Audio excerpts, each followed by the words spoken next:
Over to you, Radovan. Super, okay.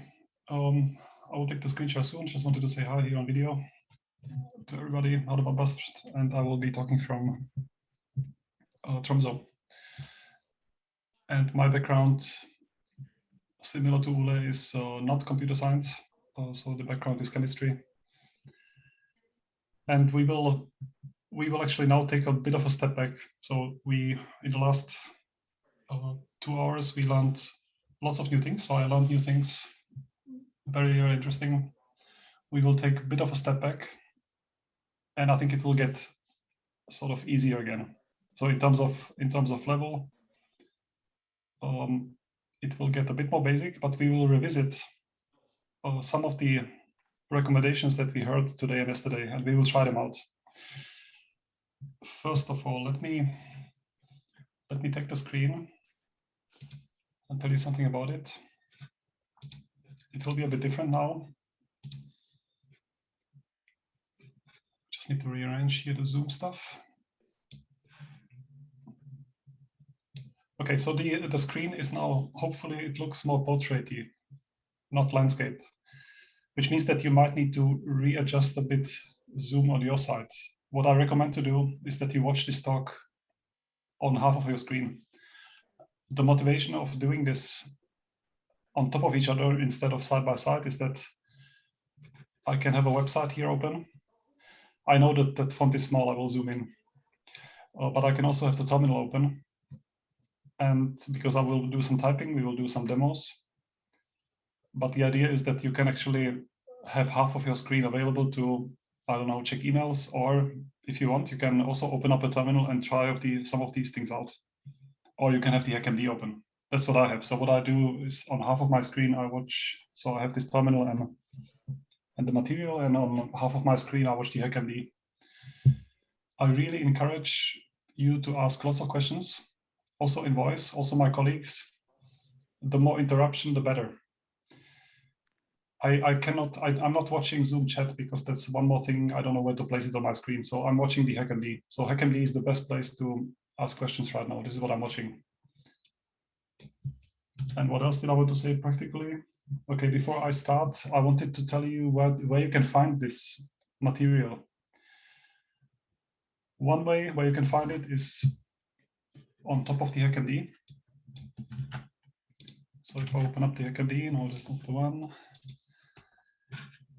Just a sec. Copy pasting difficult. I will open it up here in my browser as well. No, okay, I can't copy paste from one browser to another, but I will find it. HackMD HPC training, this is the one. So one way to find where we are is here. Now we are in session 3 and 4. So I will soon go into slides, and then we will do some demo tutorial together. The other way to find this stuff for later is that if you visit documentation.sigma2.no, and then on the left side, training material or training events, doesn't matter. Let's go to training material. Here we find, this is where we are, this is the course. Here are the questions and the answers from yesterday. And in here you can also then find all the stuff. And what I will now open up is the slides for my session. And if you want, you can open them as well and have a look. Actually, I already have it open here.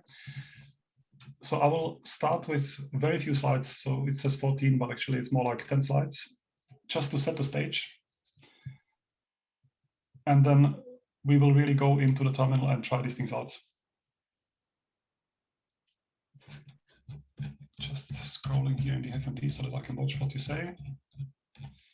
And the goal of this, like 2 sessions, we will maybe take a break in between, let's see how it goes, is to talk about job scripts and how to improve the job scripts to have a better resource usage. And we will talk about cores and memory. So connecting it to what we heard earlier today and also yesterday, here is a job script. It looks actually very similar on all the machines. The only thing here that makes it a Saga job script is that I ask for a particular amount of memory. And yesterday we learned how do we set number of tasks? What does it even mean? How do we set the memory? What does that even mean? Here, the job is supposed to run for 1 day. And my presentation and the demo sessions, they will be not like how do we tell Slurm how much we want, but how do I decide, should I put 16 here or 8 or 32 or 1? Should I ask for 1 gigabyte or 5 gigabytes? And Ole has emphasized how important it is to really verify this, and we will really verify that. So this talk is about that, like how do we find out even? So it's about these tasks, memory, time. Also, this thing is really important. I will not talk about Slurm partitions. And I think this session is important because many documentation pages, they explain you how you do it, but they don't really tell you how to find out what is a good number here. What are the good values? And also we have, earlier today, we talked about MPI and OpenMP, and how can we even tell? How do I know that this thing that I want to run is MPI aware or OpenMP or both or something completely different? So how can we tell? I will show you some tips. This is not easy. Okay, so the motivation and learning outcomes at the end of the sessions, I hope that we are all able to somehow find out what memory, cores, and time my job needs. It's really different for every person. And also understand why this is important, not only for everybody else and for the taxpayer, but also really good for you, because you will get your results sooner if you do that, if you worry about these things. So again, very few slides, but then demo. And again, I encourage really asking questions in voice or in writing on the HackMD. I'm watching it. So how do we imagine that? Well, we don't, but sort of in the ideal, unicorn world, rainbows. So how do we imagine that job scripts are prepared? So we take some training, and that's what we do. That's why we are here. That's great. There is a lot of good documentation. We imagine that this documentation is read. Then the job is carefully calibrated and profiled. What does profiling mean? It means that we measure where in the code does it spend most of its time, how much memory do I spend, where do I spend most of the memory, and then we grow the benchmark. We benchmark and we grow the model up to meaningful parameters, and then we run the actual computations while monitoring that we are using the resources correctly from time to time. And this is not really how it happens very often, and I also understand why. So in reality, job scripts, they are often passed from generation to generation. And of course, I understand we don't have time to read all the documentation. We normally take a script from a colleague, and if it runs, we are happy. And if it doesn't run, then we try to tweak it until it doesn't crash. And if it doesn't crash, I'm already happy. And then we run the actual computations. And then only if it crashes, and if I can't solve it, then many people contact support, or then they check the documentation. And I perfectly understand, because I think I would also approach it this way. And this is a real question and a real answer. So why we saw some script, it didn't use the resources correctly, then we asked, okay, why are you asking for 16 cores here? And then the answer was, well, I don't really know. I got the script from my colleague. I don't even know what all these things mean in the script. And I understand that, because to run on a cluster, we assume so many things: shell scripting and compiling and Slurm and terminal and editing. There is so many new things. And just to give you an anecdote, so on our local cluster here in Tromsø, a few years ago, we upgraded the hardware from 16 cores per node to 20 cores per node. And it took several years, and we still saw scripts that were asking for 16 cores, not for 20 cores, because nobody noticed that suddenly there were more cores, so 4 cores got wasted. And this is because scripts got passed around. And why do I say that? Because I think it's really good for you to verify this. Don't just take a script from somebody else and run it, but really verify. You don't have to verify every single calculation, but you have to, it's really good to verify for your use case before running these, I don't know, 20 typically very similar calculations. Discuss possible problems. So actually, let me discuss possible problems, some things that can happen if you are not careful about it. Memory. And I will show these examples. So if I ask for too little memory, the job will stop. It will stop and say, well, you ran out of memory. If I ask for too much, I can actually end up blocking idle CPUs, and I can get charged for them. So it can subtract from your computer count. It can also mean longer queuing. If I ask for way too much, maybe I'm queuing unnecessarily. Similarly, for the number of cores, if I ask for too few, it can lead to underused nodes. If I ask for too many, it can also lead to waste, and we will see that. It can again mean that I queue for longer. Very similar for the time allocation. And I would like to connect it to this really nice restaurant example from yesterday that Sabri was showing, which I really liked. Let's see if I can copy paste the link to here. This is what we saw yesterday, this beautiful example of how Slurm allocation can be thought of like it's a bit like a restaurant reservations. So people are queuing here, and there is the queuing system, and then you have these tables, and some of them are idle here, some of them are busy. And now imagine that I would call the most popular restaurant in Tromsø, and I want tonight at 7 p.m. I want to have 4 tables available for 20 people. Well, I will probably not get them because it's a very popular restaurant, but they will tell me, well, we will, thank you, we will put you in the queue. Probably, maybe I will get these 4 tables in 2 weeks. So 2 weeks later, I show up at the restaurant and I say, yeah, by the way, sorry, it's just me actually, the other 20 people are not there. So thanks for the reservation, but it will be just me. And in fact, I don't even need the full dinner. I will just take a coffee. So I will not be very popular with the restaurant if I do that. It's actually not such a big problem at our supercomputer because the queue is so long, and we have already people queuing up here that even if I show up and I only ask for the coffee and I leave after 5 minutes, there are enough other jobs that can fill up the void.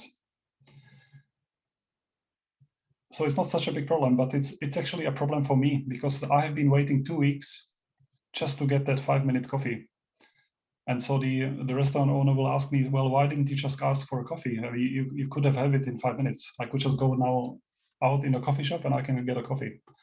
So I have asked for way too much, and what it meant to me is that I waited much longer in the queue than necessary. The other thing you want to verify, again, if we stay with the restaurant, is that if I ask for 4 tables and I actually show up with 20 people, I really want to verify that not the 20 people all end up on one of the tables.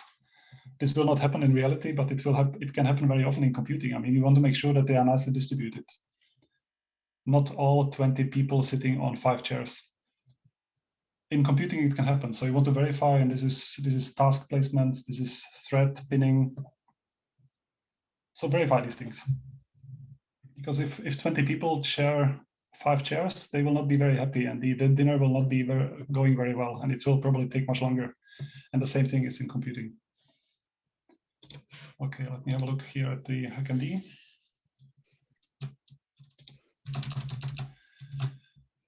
So it really matters. It matters also for,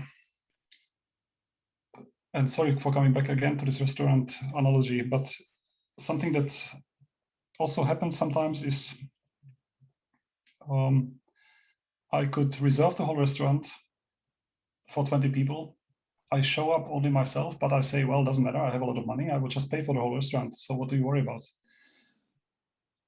And that is, of course, a problem for everybody else, because all the other people, they have to stand outside. They didn't get the reservation. They have to wait.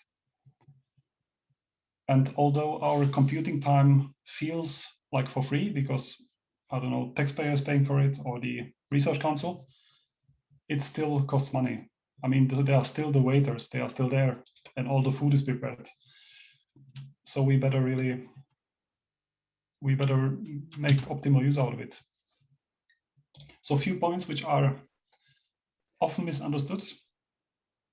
And there is no judgment here, because these things are not obvious at all for a beginner.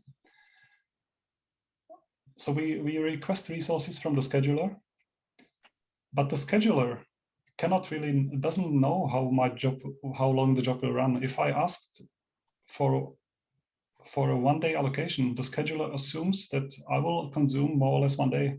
It cannot tell that my job will be finished after 5 minutes. So if I know that my job will be finished after 5 minutes, I better request only 10 minutes.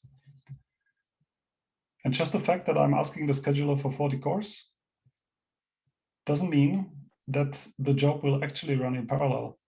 It only means that it will allocate, table to seat 40 people in a restaurant, but it cannot tell that my code can make use of them or not. And I will show you how you can maybe find out whether your code can actually use it. And if your code cannot use it, then it's good not to ask for 40 cores. It's good to ask for 1 core. Number of cores and the amount of memory, they are not independent. For at least 2 reasons. One reason we have seen yesterday, Sabri has shown that, because he has shown this example with PyDarts, and it was not independent. The more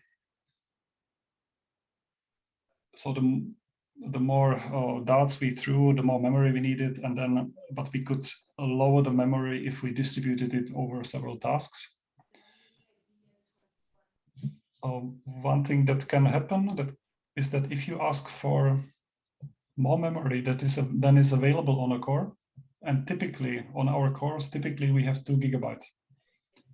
So if I tell my job that I need 3 GB per task per core. Sorry, I need 3 GB per task. Or in Slurm speak, I need 3 or 4 GB per CPU. I'm asking for more than is available on a CPU. So it will distribute my job over several CPUs. The CPUs will donate the memory. They will not do anything except donating their memory. And by this, I can actually block more CPUs than I thought I would. And you will get charged for it. You will get charged for it, but also other people cannot use it.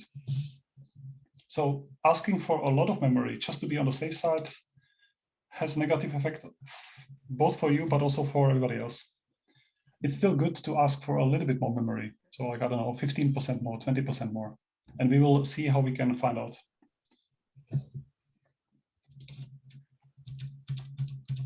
Just looking at the HackMD here.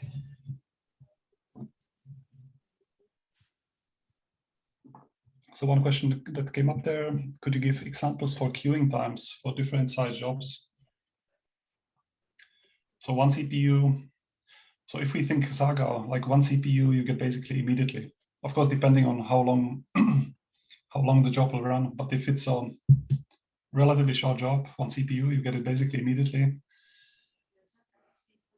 If you ask for, I don't actually know even what the limit is of how far we can go, but if you ask for 1,000 cores, well, you will not get them immediately.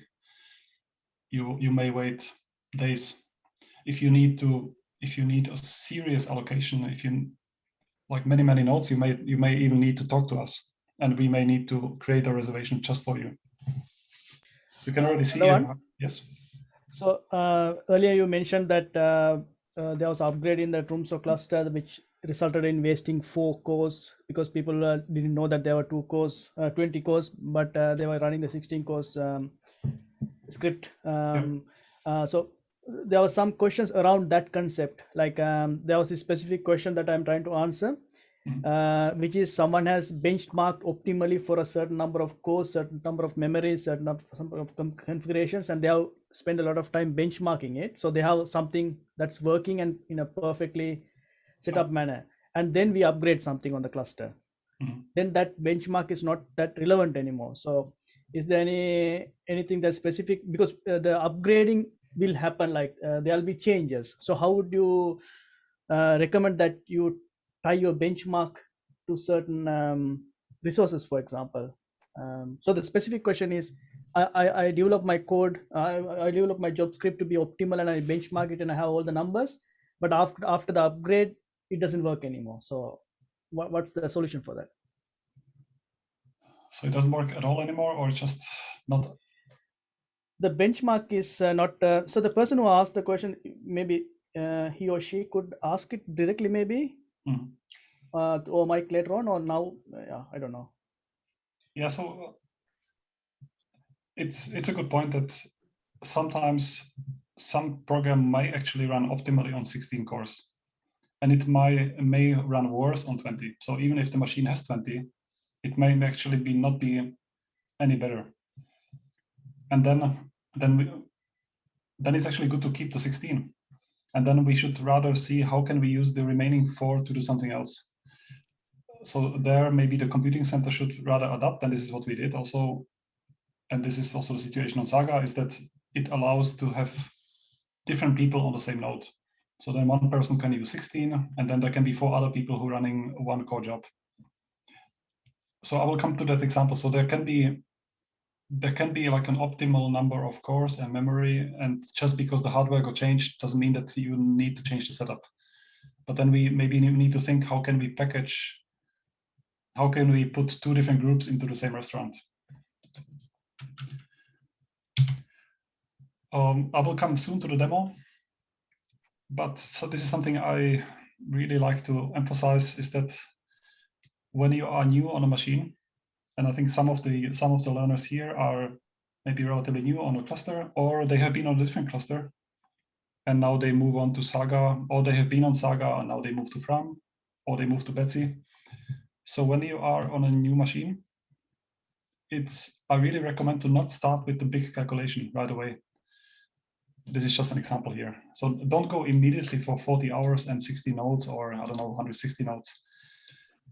But first, try something small and then grow it, because every machine is different. You want to get a feel for the scaling. You also don't want to, I don't want to queue for 2 weeks just because I asked for a 40-hour job, just to find out that I made a typo and the thing crashed like 100 milliseconds into the run. That's why it's really good to grow it gradually. So what I really like to do, and I emphasize that, and it's a bit like with lab experiments and lab machines. I also don't go, if I buy an expensive spectrometer, I don't go in and immediately measure the real thing. I first calibrate it. Like, does it really work as in the manual? I start with a short calculation, 5 minutes, because then I will not queue at all. It will immediately start. I like to start on 1 core, and then I try more cores. I try staying on the same node, and then maybe I try to go beyond 1 node. and I monitor how long does it take, how long does it run, did it crash, and I gradually increase the system size and make the calculation longer. And the advantages of this are now hopefully clear, that especially the queuing time, because at the beginning there will be lots of problems always. It's a complex system, and you will discover them soon. You will also get a feel for what is the optimal number of cores and nodes. I know that this approach can be challenging. The one challenge of this approach is that it's not always so easy. It's not linear. It's not always just because the system, like if I cut the system size by 4, it doesn't mean that it will take only 1/4 of the time. Sometimes it's non-linear, but also there I recommend to run a series of calculation and then extrapolate. And it's nothing precise here, but just to get a feel. But I know that it can be tricky.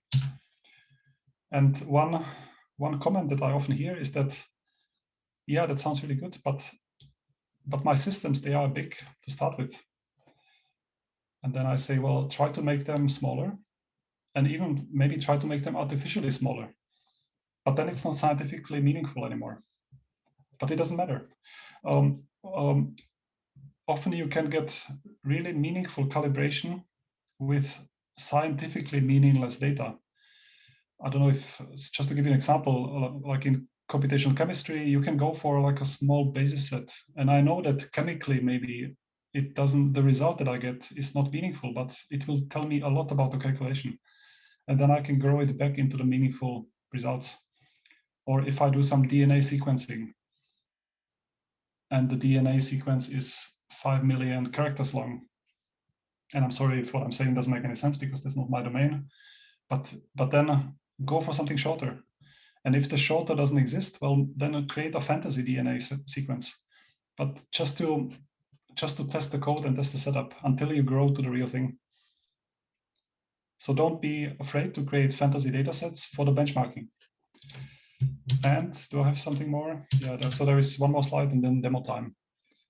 I really recommend to create a small example for you, like a benchmark, something also that runs maybe 5 minutes, 10 minutes, where you know the result, you know the timing, because this will be very valuable for you. The moment something doesn't work anymore, and you are unsure, like, is it me or is it the machine? Did they change something? Did I break it? Then I can run this benchmark. And then I know, because this is my trusty old benchmark, I know how it works. If it suddenly doesn't work, then I know that they changed something. Something changed in the machine that I can send to the support and say, here's the benchmark, it always works, something changed, what did you change? It will also help what Sabri mentioned, that now there's a different hardware. Now I can take this benchmark since I know how it works, and I can see, does it still run in the same 5 minutes or does it now take 20 minutes? So I really recommend to create that. Okay, having an eye on the HackMD, just to get a breath here.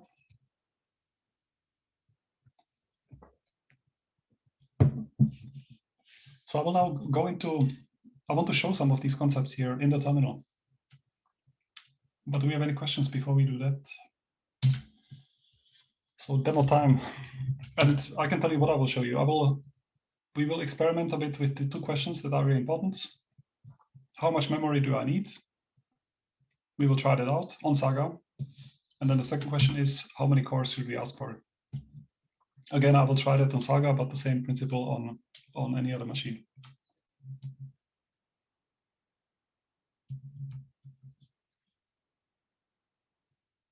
Yeah, good question about, so let's just looking at HackMD, there is this testing data sets. My program needs to detect a pattern in the whole data set genome, and then it gets error because the truncated version is not complete.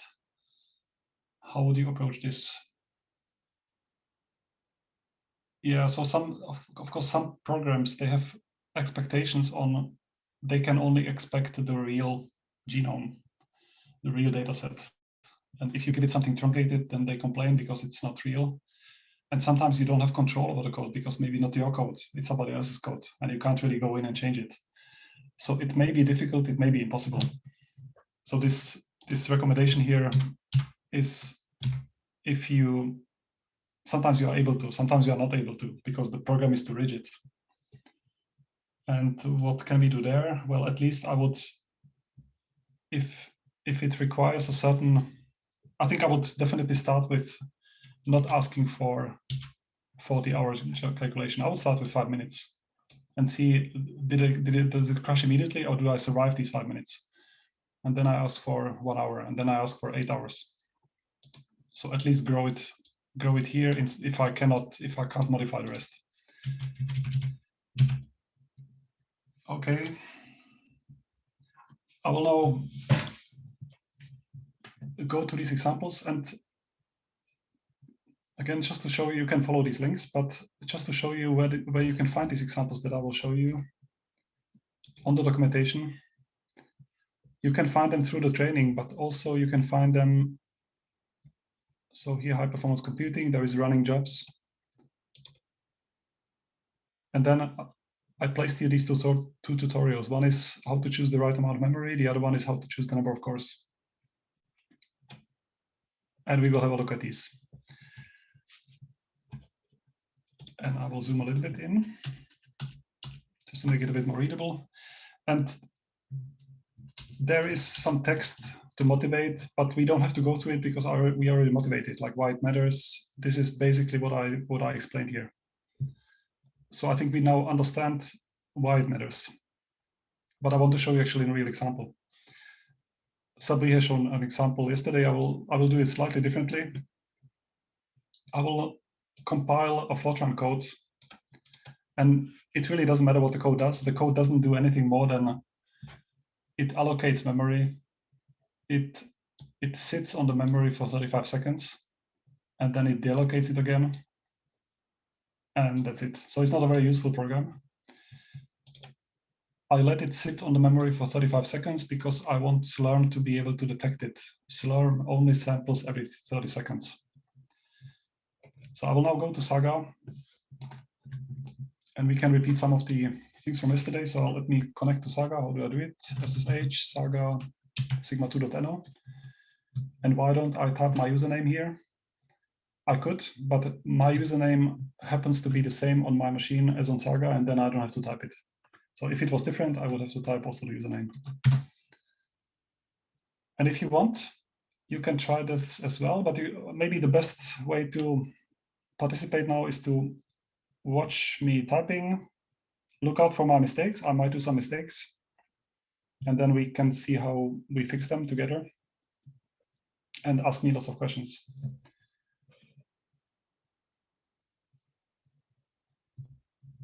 Okay, I also want to really react to some of these questions. So there is this question here. If somebody asks for 5 minutes and 16 CPU and lots of memory, will I get charged for the memory even if the job crashes after 5 minutes? So if the job crashed after 5 minutes, you will get charged for the 5 minutes that it ran. If I ask for 40 hours and the job crashes after 5 minutes, I only get charged for the 5 minutes. I don't get charged for the time that I didn't use. So it's not like hairdressers or in a restaurant. So then if my job crashes, I evacuate the restaurant, and the next people come in and they compute. So no problem. Okay, here I will make a folder called demo, and I will go in, and in there I want to try this code out here. Oops. And I will call it example.f90, and I know that I use VI, and many people are not new to it, but you don't need to type along. Maybe the best thing is to watch. So now I will create and edit this file, and I want to paste in the code. It looks a bit strange with these red things in there, but if I open it again, I think it will be gone. And why don't I see the top? It's pity, because Zoom cuts it away. Okay, let me adjust that a bit. I will do a bit of management, so now hopefully better. Okay, I created this file. I can now, and all we need to know is that this file has been designed to allocate 3,210 megabyte. I can change it. This is just so that I have a code where I know exactly how much it will allocate, and I want to see, can I actually find it out? I will compile it. And now I have this binary. And we can imagine that this is a black box binary. Somebody gave it to us. We don't know how much it allocates. Well, we know, but let's imagine we don't know. How can I find out? This documentation describes one way, which is the Slurm browser, which is a nice way. Unfortunately, this thing is broken at the moment. Colleagues are working on fixing it, so I'm scrolling past it. I want to show you other ways. One way is to use htop or top, but I should actually the first thing I should do is I should create a job script so that I can launch it. So let me create a job script. I like to call my job script run.sh, but the name really doesn't matter. Into the job script. I don't need to do this. Let's have a look what we have here. I need to say which account, and I will now use the one that we got for the course. And just because I don't want to wait at all, I will also use our reservation that we have for the course. I don't need this. So these two are relevant only now for the course. In real life, you would take the account that you have. And then I give the job a name. I ask for 1 minute here because I know that it only takes 35 seconds. And here I know that I should allocate this much memory. If I allocate too little, it will crash. That's another way of finding out. So one simple way of finding out how much memory your job needs is to ask for a very little. It will crash. Should we try it out? Let's see. Yeah, I will ask for very little here, 500 megabyte. And let's see whether it crashes. How did we submit as batch? SQ, show me all my running jobs. Okay, I think it already crashed right away. So now this produced this output, and what I will probably see in there is OOM, out of memory handler. So I immediately ran out of memory.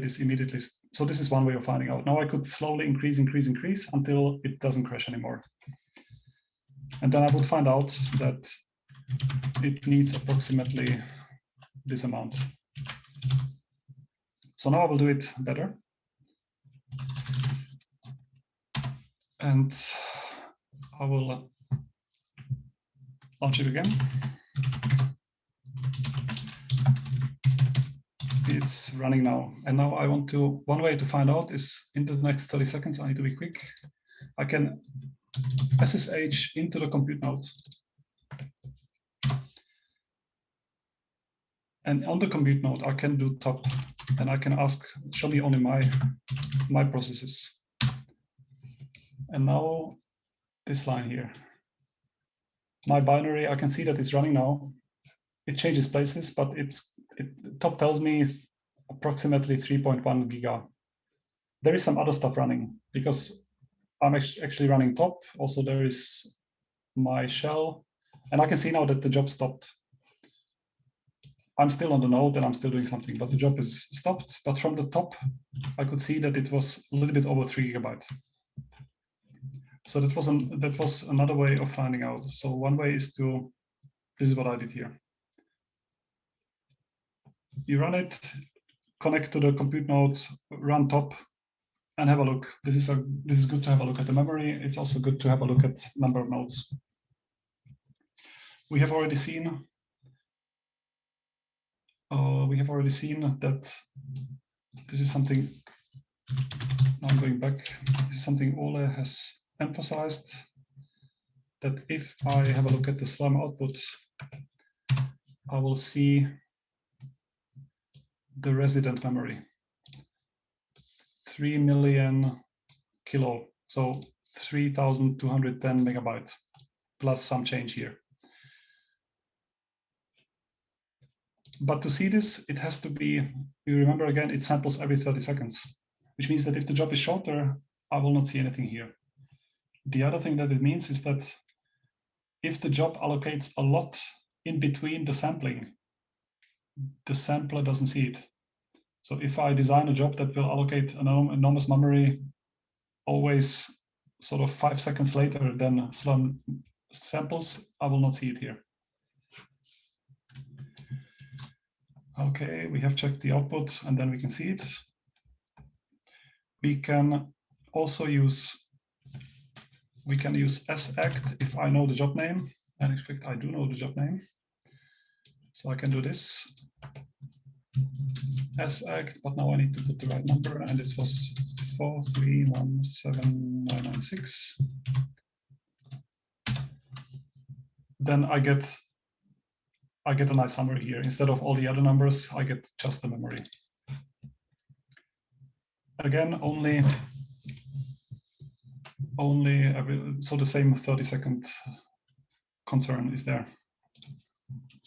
One very nice way of getting the high watermark of a memory allocation, which doesn't suffer from these 30 seconds, so this will also work on shorter jobs, is to do this here.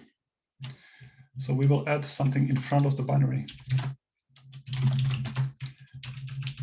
Instead of just running my binary, there could be also srun here. So instead of doing just that, what I will do is, I will, in front of it, you can put usr bin time minus verbose. This is not the same as doing this. It's not the same thing.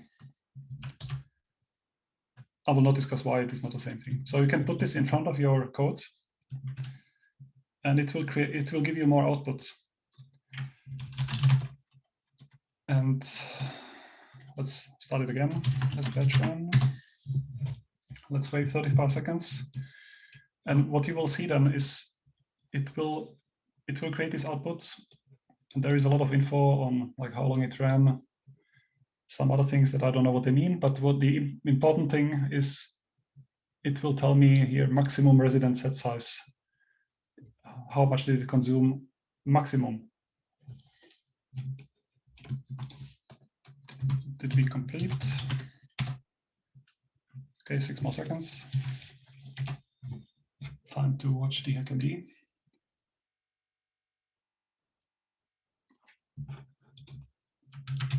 And we are done. And now I can see that the last one is a bit longer. There is more output here. So if I look at the last job output, I get also all the stuff from Slurm. So these are all the interesting numbers from Slurm, but I also get the output from this time command. And then I normally look here. 3,210 kilobyte, oh, okay, 3,210 megabyte plus some change.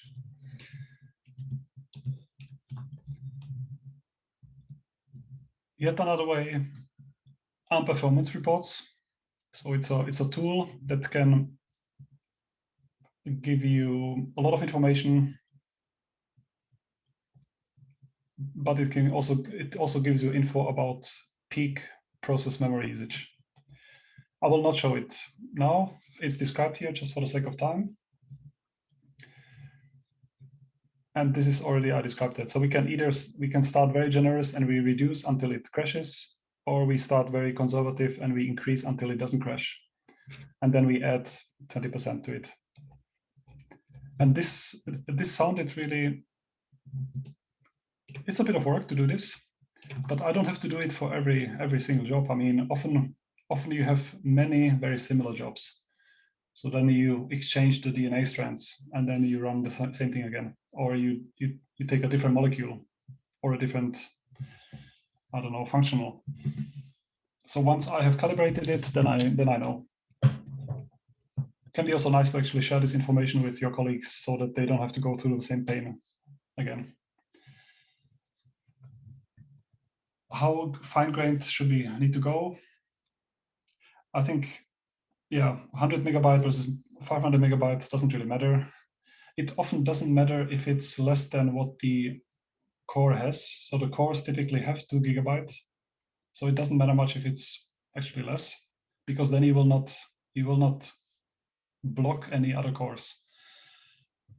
But the goal here is not to make it precise to 100 megabyte. The goal is to get at least a gigabyte more or less right. So is it 5 gigabyte or is it 1 gigabyte? It doesn't matter whether this is 5 gigabyte or 5 gigabyte and 200 megabytes. Good. So just to breathe a little bit here. So we looked at the memory. Now, I would also like to show you how we can have a look at the number of cores. I have my understanding is that, so how much time should we take like a break and look at the cores then? Should I continue? What is a good thing to do now? How do you prefer, Radovan? Is it not much? Yeah, I think that someone needs some break, so we can have a 10 minutes break. Yeah, I think it's good to take break, because then you can collect more questions. Yeah, of course. And then we can have a look at cores. So just the core question, I think I need like 20 more minutes. So after the break, I will talk for 20 more minutes, and then we will hand over to somebody else. Yeah, of course. We will resume at 11:49. That sounds great. So we'll put it here on the end. Well, many questions. Slow scrolling. Thanks so much. Info. What was it? Break until 11:49.